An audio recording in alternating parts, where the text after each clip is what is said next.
Hello friends, आपका स्वागत है आपके अपने चैनल पर। और मैं आज सबसे पहले आपके साथ चर्चा करूंगा कि किस तरीके से आज पहली बार निफ्टी 20,000 के ऊपर क्लोज हुआ। जिन मुद्दों पर आप बात करना चाहेंगे उसमें सबसे पहला मुद्दा है कि कल बाजार में एक तरीके से जो 4% के आसपास स्मॉल कैप इंडेक्स के अंदर सेलिंग हुई और उसका फुल ऑफ सेल इफेक्ट आपने मिड कैप स्टॉक्स में भी देखा।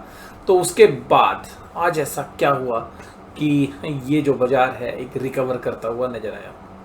और स्पेशली जो कल शेयर्स गिरे थे उनमें से काफ़ी शेयर्स में एक अच्छी रिकवरी देखने के लिए मिली।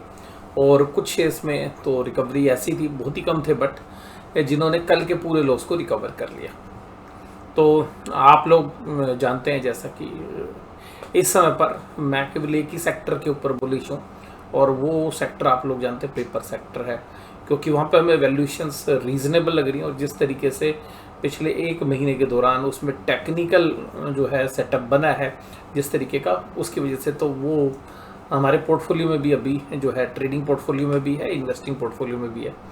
इसके अलावा हम इंडेक्स के ऊपर, इंडेक्स लेवल के ऊपर हमें ऐसा लगता है कि जो निफ्टी है ये 20,100, 20,150, 20,200 इसके आसपास ये काफ़ी बढ़िया रेजिस्टेंस लेवल बनेगा, और यहाँ पर बन भी रहा है। और हमें ऐसा फील हो रहा है कि कुछ बड़े प्लेयर्स यहाँ पर तेजी में मंदी का एहसास कराने के लिए आपको तैयार है। क्योंकि कल जिस तरीके का फॉल हुआ था, बाद में जो है उसके अंदर खबरें निकली कि सोसाइटी जनरल के किसी फंड मैनेजर ने जो है फ्रंट रनिंग केस के अंदर रिज़ाइन कर दिया है। फिर उन्होंने मीडिया में कहा, उन्होंने कहा मैं मानहानि का दावा ठोक दूंगा। तो उन सब के बाद जो है चीज़ें जो है आज नॉर्मल सीन नज़र आई। बट ये देखिएगा, ये इंसिडेंस आप स्टोरी बनाने की बात कर रहे हैं। देखिएगा, जब बाजार गिरेगा ना, अपने आप कहीं ना कहीं से स्टोरी ढूंढ के ले आएगा। बाजार जब चलेगा ना तो भी स्टोरी ढूंढ के ले आएगा। वो सच्ची है झूठी है वो बाद की बात है। तो बाजार जब गिरता है ना तो अपने आप कोई ना कोई स्टोरी निकल के आ जाएगी। देखिएगा, आज भी बाजार में 36 चीज़ें नेगेटिव होंगी, 36 चीज़ें पॉजिटिव होंगी। बाजार चलेगा ना, आप उन पॉजिटिव चीज़ों को देखेंगे सोशल मीडिया पे या नॉर्मल मीडिया फोरम पर, वो आनी शुरू हो जाएंगी। बाजार गिरना शुरू होगा ना, उन 36 चीज़ों में से 4 चीज़ें नेगेटिव आपके सामने आनी शुरू हो जाएगी।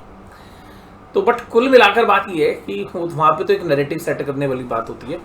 मुझे पर्सनली ऐसा लगता है कि भाई यहाँ पर एक अच्छा खासा डिस्ट्रीब्यूशन चल रहा है, और बाजार यहाँ से तकरीबन, मैं आपको एक बात बोलूँ, मुझे ऐसा लग रहा है कि तकरीबन 5 से 10% के बीच में अब की जो करेक्शन आएगी वो आपको निफ्टी में देखने के लिए मिल सकती है।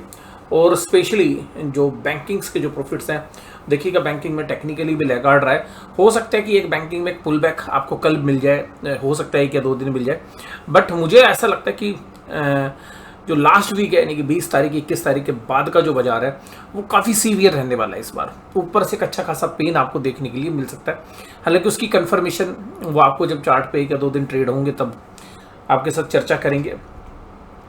आज की जो कैंडल है, अगर हम ग्रीन कैंडल को देखें, आज के बाजार ने कल का हाई नहीं तोड़ा।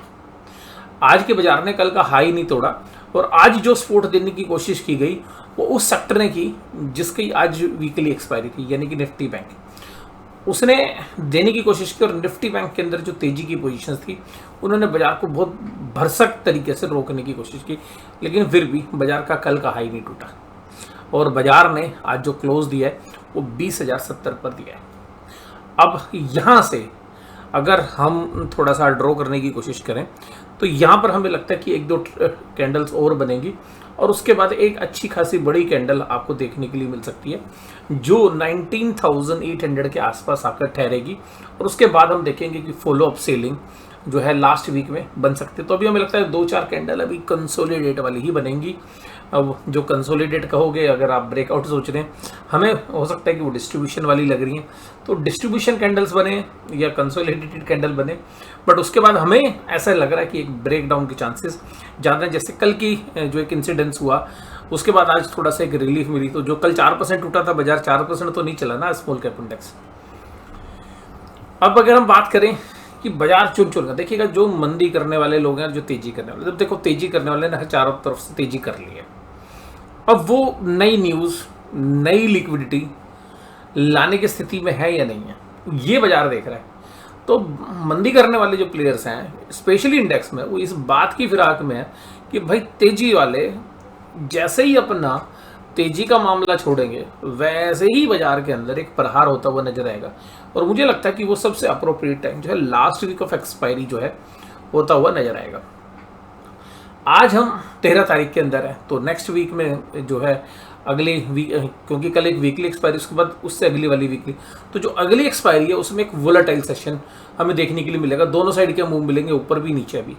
लेकिन जो सबसे महीने के लास्ट वाली जो एक्सपायरी है वहाँ पर हमें लगता है कि अच्छा खासा ऊपरी लेवल से एक सेलिंग प्रेशर भी होगा, वोलेटाइल भी होगा बाजार।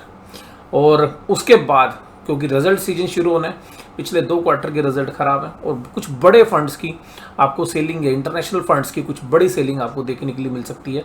अब कुछ खबरें ऐसे भी आ रही है, देखिएगा कोटक महिंद्रा बैंक की तरफ से, कोटक सिक्योरिटीज़ की तरफ से हम बात करें तो कोटक सिक्योरिटीज़ का भी मानना है कि जो स्मॉल कैप और मिड कैप इंडेक्स है उसमें उनको कोई बहुत ज़्यादा पोटेंशियल नहीं लग रहा अगले 1 साल के लिए। तो वो उस तरीके की जो खबरें जो है म्यूचुअल फंड्स के जो एक्सपर्ट्स हैं वहाँ से आनी शुरू हो रही हैं, वो बाजार के लिए चिंता वाली बात हो सकती है। लेकिन बाजार देखिएगा इन चीज़ों को, जब तेज़ी में कोई आदमी होता है ना वो सुनता नहीं है किसी की, ठीक है जी। जो तेज़ी होता है कहता है भैया कोई बात नहीं, इनको करने दो। तो बुल्स वाले को पता भैया स्टॉप लॉस लगाओ और आगे बाजार खींचते रहो। तो जो कल का जो झटका था वो वास्तव में रिटेल इन्वेस्टर्स ने एंटिसिपेट नहीं किया था। और ये देखिएगा बाजार जब इस तरीके के झटके देके दोबारा से उठता है उसके पीछे एक स्टोरी होती है। वो स्टोरी क्या है कि अगर मान लो बाजार 2 दिन बाद फिर गिरे, ठीक है जी, तो जो बुल्स हैं या जिन्होंने पर कल की जो गिरावट देखी उनको लगा यार बाजार फिर चल जाएगा, आज माल उठाओ, ठीक है। मान लो उसके बाद फिर उठ जाता है, उसके बाद अचानक फिर बाजार गिरता है, तो फिर क्या करोगे? फिर आप जो है माल को उठाते हुए नजर आएंगे रिटेलर्स। और उसके बाद क्या होगा? फाइनली बाजार में एक करेक्शन आ जाएगी। और स्मॉल कैप मिड कैप में वो करेक्शन 10 से 15% तक की भी हो सकती है। और जब वो करेक्शन चलनी शुरू होगी तो उसके लिए खरीदारी भी तो चाहिए। तो खरीदार के लिए पहले खरीदार का माइंडसेट तो बनाना पड़ेगा ना। और इसी तरीके से जब मंदी वाले लोग होते हैं, जब मंदी से बाजार चलता है तो उनको लगता है अब चला भाई, अब तो गिर ही जाएगा, फिर लोग और मंदी बनाते हैं। तो जनरली ये साइकोलॉजी है जिसको हमें लग रहा है। But small cap mid cap के जो शेयर्स हैं वो काफ़ी इस समय पर रिस्क में हैं। लेकिन मुझे ऐसा लगता है कि कुछ सेक्टर्स अभी भी ऐसे बचे हुए हैं और वहाँ पर उन सेक्टर्स के बीच में कुछ चुनिंदा शेयर्स हैं जहाँ पर हम फोकस किए हुए हैं। बेशक शेयर्स वो शेयर्स देखिए हम क्योंकि हम इन्वेस्टमेंट के एंगल से देख रहे हैं, हो सकता है कि उन शेयर्स में बाजार की करेक्शन के साथ 10% या 15% की करेक्शन हो जाए। बट अगर आप इन्वेस्टमेंट के नज़रिए से देख रहे हैं और आपको लगता है कि उनमें सच में पोटेंशियल है कि वो 15% गिरने के बाद 50% चल सकते हैं, तो वो संभावना जो है उसके लिए जो है आप उस शेयर से दरकिनार नहीं हो सकते। तो सीधी सी बात यह कि कुछ ऐसे शेयर्स हैं जहाँ पर हमें लगता है कि भाई रिस्क रिवार्ड जो है वो इन्वेस्टर्स के फेवर में है। और वो सेक्टर मैंने आपको बताया, उसमें मुझे एक ही सेक्टर नज़र आ रहा है अभी, वो है पेपर सेक्टर। और पैकेजिंग में भी हो सकता है, लेकिन पैकेजिंग के रिजल्ट अभी ठीक नहीं हुए थे। तो इस बार क्वार्टरली रिजल्ट देखने के बाद पैकेजिंग में भी वैल्यूएशंस अच्छी हैं, लेकिन उसके रिजल्ट आउटकम्स अभी थोड़े से कंफर्टेबल नहीं है। तब होंगे तब आपसे चर्चा करेंगे। Larsen Mahindra HDFC life, Adani ports और अदानी एंटरप्राइज आज कमजोर थे। देखिए इंडेक्स में एक अलग तरीका गेम चल, सारा कोल पुट का गेम चल रहा है अभी, तो उसके हिसाब से जो है बाजार चल रहा है।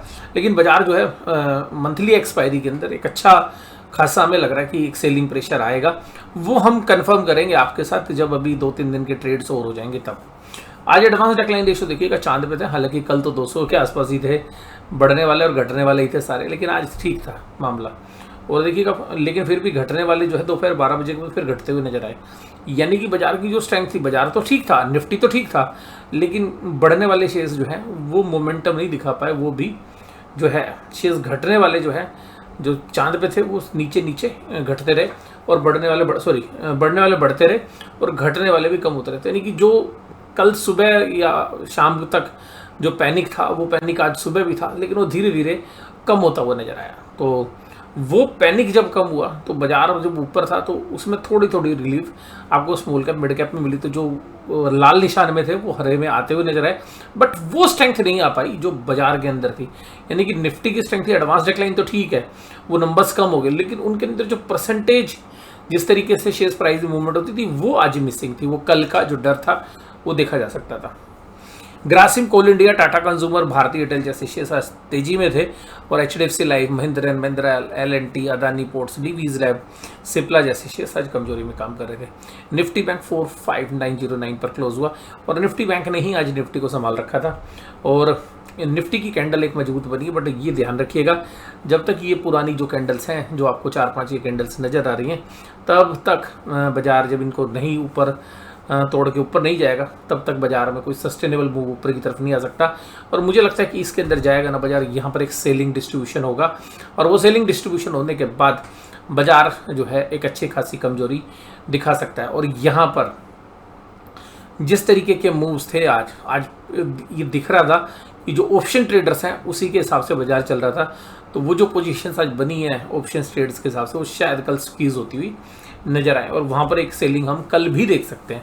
SBI, PNB, HDFC bank, bank of Baroda, axis bank तेजी में थे, और वहीं ICICI बैंक और IDFC फर्स्ट बैंक थोड़ी सी कमजोरी के साथ काम कर रहे थे। आज का दिन था PSU बैंक में, और जब यार PSU बैंक ऐसे चलने लग जाए ना, अब मैं आपको बात दूँ, मेरी PSU बैंक में कोई पोजीशन नहीं है, लेकिन PSU बैंक में जो स्टोरी बनाई जा रही है ना, जो PSU बैंक में स्टोरी बनाई जा रही है, मुझे यहाँ पे लगता है कि भाई PSU बैंक के अंदर जो कुछ भी है ना भैया, प्रॉफिट बांध के एक बार बाहर होने का समय आ गया है। PSU बैंक में जो साइकिल है वो बहुत बड़ी है, अप ट्रेंड में है, मार्जिन्स बढ़ गए हैं, जो NPA वाली जो लोन बुक थी वो रिड्यूस हो गई है।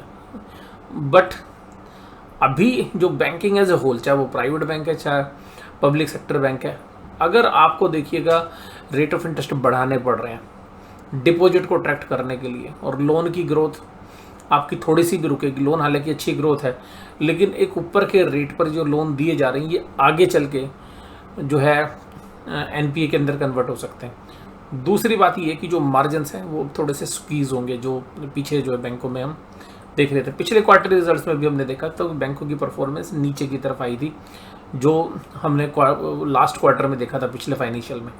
तो मुझे लगता है कि बैंकों में अब प्योरली PSU बैंक में समय सट्टा चल रहा है, और आप में से बहुत सारे लोग एग्री नहीं होंगे। देखिएगा क्वालिटी ऑफ मैनेजमेंट ना PSU में कोई बहुत ज़्यादा नहीं बदली है, आज भी सरकारी बैंक पुराने तरीके से चलते हैं। बस ये है कि अब सरकार की तरफ से फ़ोन नहीं आते कि इसको लोन दे दीजिएगा, ऐसी चीज़ें सुनने के लिए नहीं मिलती, तो वहाँ से एक NPA का रिस्क थोड़ा सा कम बेशक से है, बट जो ऑपरेशनल एफिशिएंसी है वो उसमें कोई ज़मीन आसमान का परिवर्तन नहीं हुआ है।